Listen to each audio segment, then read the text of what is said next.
Welcome to the deep dive. Today, we're really digging into the political situation in South Africa. Specifically, we're looking at Julius Malema. Right, the leader of the Economic Freedom Fighters, the EFF.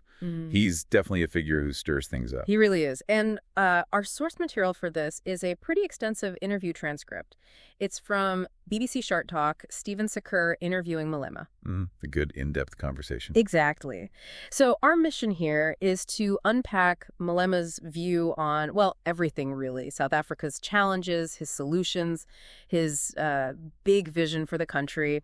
We want to pull out the key insights, maybe some surprising points directly from what he said. Okay, let's unpack this. But first, maybe set the scene for us. What's the context Malema is operating in right now? Yeah, absolutely. What's fascinating here is just how much pressure the ruling party, the ANC, is under. I mean, they've dominated politics for, 29 years? A long time. A very long time. But now they're described as being in big trouble. You've got this ongoing, really protracted energy crisis. Which we'll definitely get into. Oh, yeah. Plus, shocking levels of unemployment, inequality that just persists, and, widespread corruption concerns. So a really turbulent environment. Precisely. And that kind of environment, well, it creates an opening, doesn't it, for someone like Malema to propose these quite radical alternatives. Makes his statements really relevant right now. Okay, so let's start with that energy crisis then. It feels like the most immediate pressure point. How does Malema see it? Well, his take is pretty stark. He claims the whole crisis, its aim is to collapse this country and undermine the democratic project. It's a direct quote. Wow. Okay, so he's not just blaming incompetence, he's suggesting intent. Seems like it. Yeah. He points the finger squarely at those in power, saying they've relegated their responsibilities. Basically, failed to maintain the old power stations, failed to build new ones that actually work. And how bad are the official warnings? I mean, beyond Malema's interpretation. They're serious. The interim CEO of Eskom, that's the state energy company, warned about hitting stage 8 potentially during winter. Stage 8. What does that actually mean for people? It could mean 12 hours, maybe even more, of power cuts every single day across the country. It's pretty dire. Okay, 12 hours is bad. But Malema, he goes further. Yeah, he does. Here's where it gets really interesting.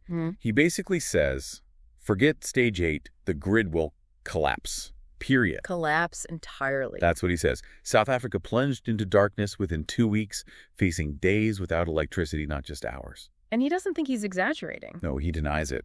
Claims stage 8 is just the government being polite, trying to gently prepare people for what he sees as, the inevitable total blackout. That's an incredibly bold prediction. Does he critique how the government's communicating about all this? He does, yeah.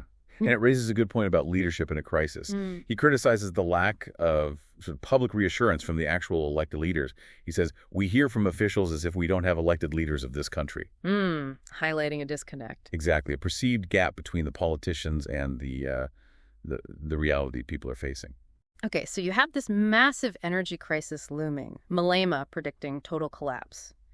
And then he calls for a national shutdown, March 20th. That's right. Amidst all this, he initiates this shutdown. What was his rationale? What did he want? He argued it was the most responsible thing to do. Yeah.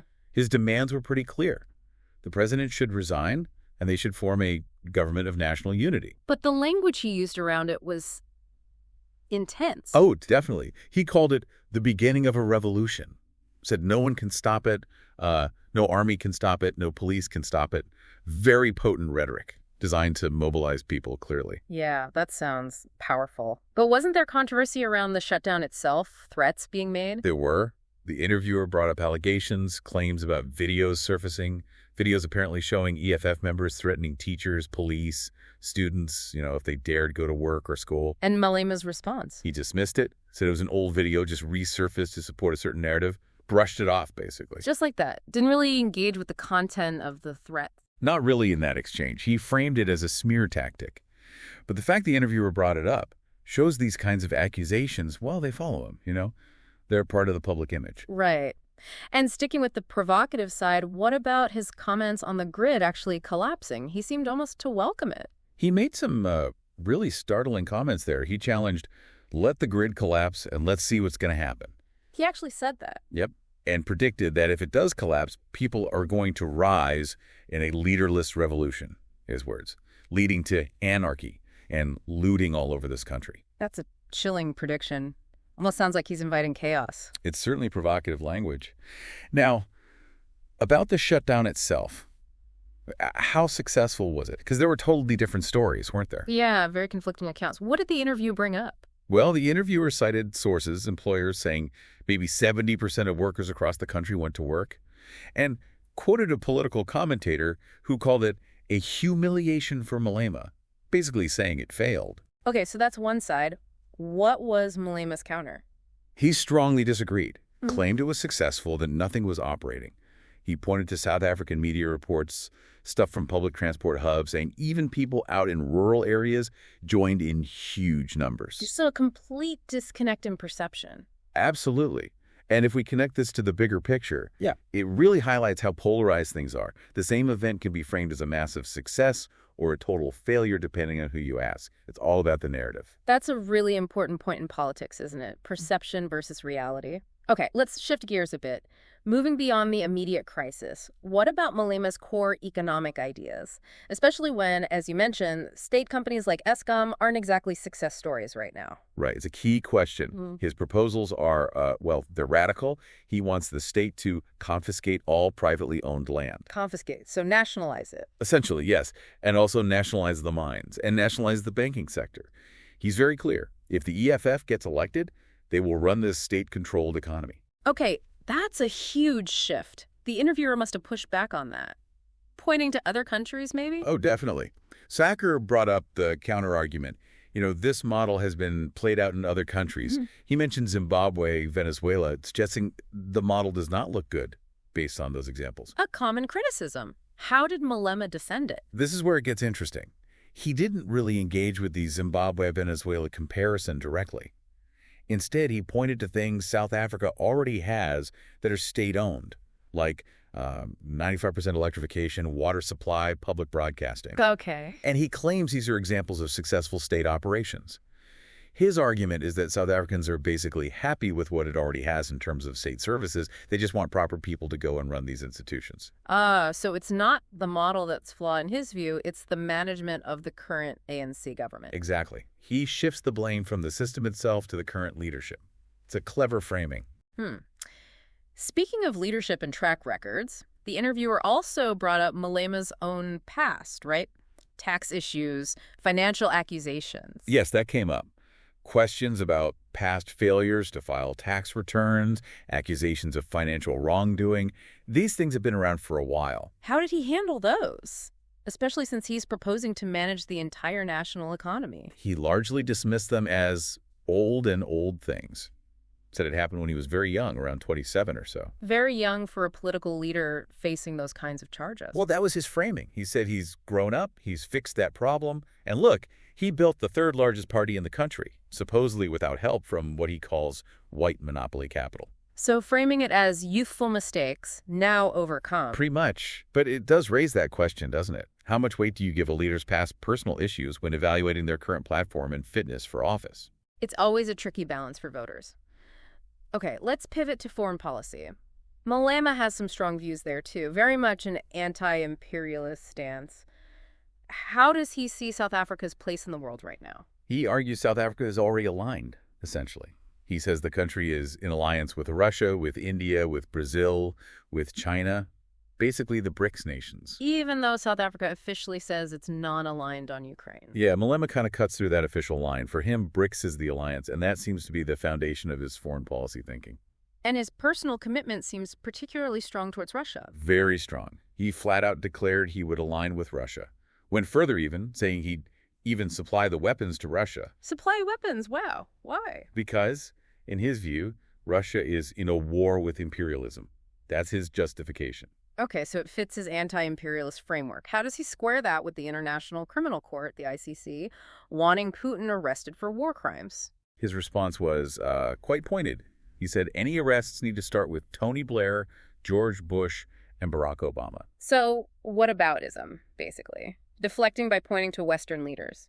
You could see it that way. He clarified his support for Putin isn't just, the enemy of my enemy is my friend. He says it's part of an anti-imperialist agenda aimed at undermining American dominance and its allies at all costs. A clear ideological position, then. And what about China? He admires China too, right? Yes, very much so. He described China as very progressive, said it subscribes to Leninism and Marxism where the working class control the commanding heights of the economy. So he sees China as a successful socialist model. He seems to. He admires their economic growth, how they've reduced unemployment and poverty. He holds it up as a potential model for South Africa. Okay, but this kind of rhetoric, aligning with Russia, praising China's system, it must have economic consequences, or at least concerns raised about it. Absolutely. The interviewer pointed this out directly. Noted that Malema's pro-Russia comments coincided with the South African rand plunging against the U.S. dollar. Ouch. Yeah, and corporations thinking about moving headquarters out of the country, foreign direct investment flatlining, real economic indicators. So a direct link drawn between his words and negative economic impact. How did Malema respond to that? Did he accept any responsibility? Not at all. Yeah. He blamed the rand's weakness on irresponsible utterances by the ambassador of the USA, claiming that's what damaged South Africa's image and sovereignty, not his own long-standing rhetoric. So flipping it back onto the U.S. Exactly. And then he sort of challenged the premise, asking how admiring China's success in tackling crime, improving infrastructure, reducing poverty and unemployment, how could that possibly weaken the rand? Yes, is that not what the investors want for all of us? Interesting rhetorical move. Okay, let's talk about the path to power then. Realistically, for the EFF, it seems like forming a coalition is the most likely route, probably with the ANC, right? Malema himself says the EFF is the only organization that is growing. That's the scenario most analysts look at, a coalition. And Malema has laid out his terms pretty clearly. What are the deal breakers? The minimal non-negotiable points, as he put it. There are four main ones. 1, expropriate land without compensation. 2, nationalize the mines. 3, establish a state-owned bank. And 4, fight crime fire by fire. Quite a radical platform to bring to a coalition negotiation. Definitely. And he actually claimed the ANC was close, almost at the edge of signing with us on expropriation of land without compensation, but then got voted down internally by young ANC clowns, as he called them. Shows the internal divisions even within the ANC about how to deal with the EFF. Precisely. Now, related to this potential power, the interviewer brought up fear, specifically that many white South Africans fear Malema, some saying they'd leave if he came to power. That's a recurring theme. How did he address that fear? He largely dismissed it, compared it to the people who left when Nelson Mandela became president back in '94. So, drawing a parallel to the end of apartheid fears. Right. He asserted the fear isn't really about his policies, but fundamentally about an independent black man gaining power, framing it as racial anxiety rather than policy concern. Okay. But then there are his own words about violence. The interviewer quoted him from a previous year, something about killing. Yes, a very controversial quote. You must never be scared to kill. A revolution demands that at some point there must be killing because killing is part of the revolutionary act. That's incredibly strong language. How does he explain or justify saying something like that? Well, this really touches on that line between revolutionary talk and, incitement. He tried to clarify, said he's not a terrorist if you have this support of the majority of your people to engage in war. So majority support legitimizes political violence in his view. That seems to be the implication. He added that at least for now, conditions don't dictate war or killing. Mm-hmm.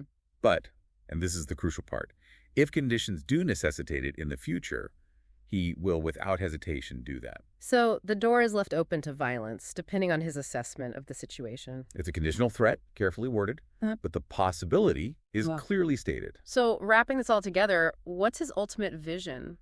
Ballot box or revolution? How does he see the future unfolding? He actually combines them. He said power would come through the ballot box, but the ballot box would produce a revolutionary party, meaning the EFF. And then that party would unleash the revolution, by which he means radically defeating capitalism and introducing a socialist state. So use democratic means to gain power, then enact a revolutionary transformation. That's the idea, power through the ballot, but he also maintains that right to defend ourselves through whatever means necessary if things go sideways, essentially. So what does this all mean? We've covered a lot Malema's stark warnings on the energy crisis, his radical economic plans, the anti-imperialist foreign policy, this vision of a ballot box revolution for a socialist South Africa. It's quite a picture. It really is. And maybe a final thought for you, the listener, to chew on. How do all these pieces fit together? Yeah. You have a leader's past actions, this really unwavering ideology, often inflammatory rhetoric, and how does that interact with the very real, pressing crises South Africa faces, especially in the context of a democracy with its processes and demands versus this explicit call for revolution, even if conditional? Yeah, that tension between democratic participation and revolutionary zeal is fascinating. How does it play out, especially when a nation is under such strain? Exactly. It's something to keep in mind as you watch South Africa's future unfold. Absolutely. We encourage you to reflect on these dynamics. Thank you for joining us on this deep dive.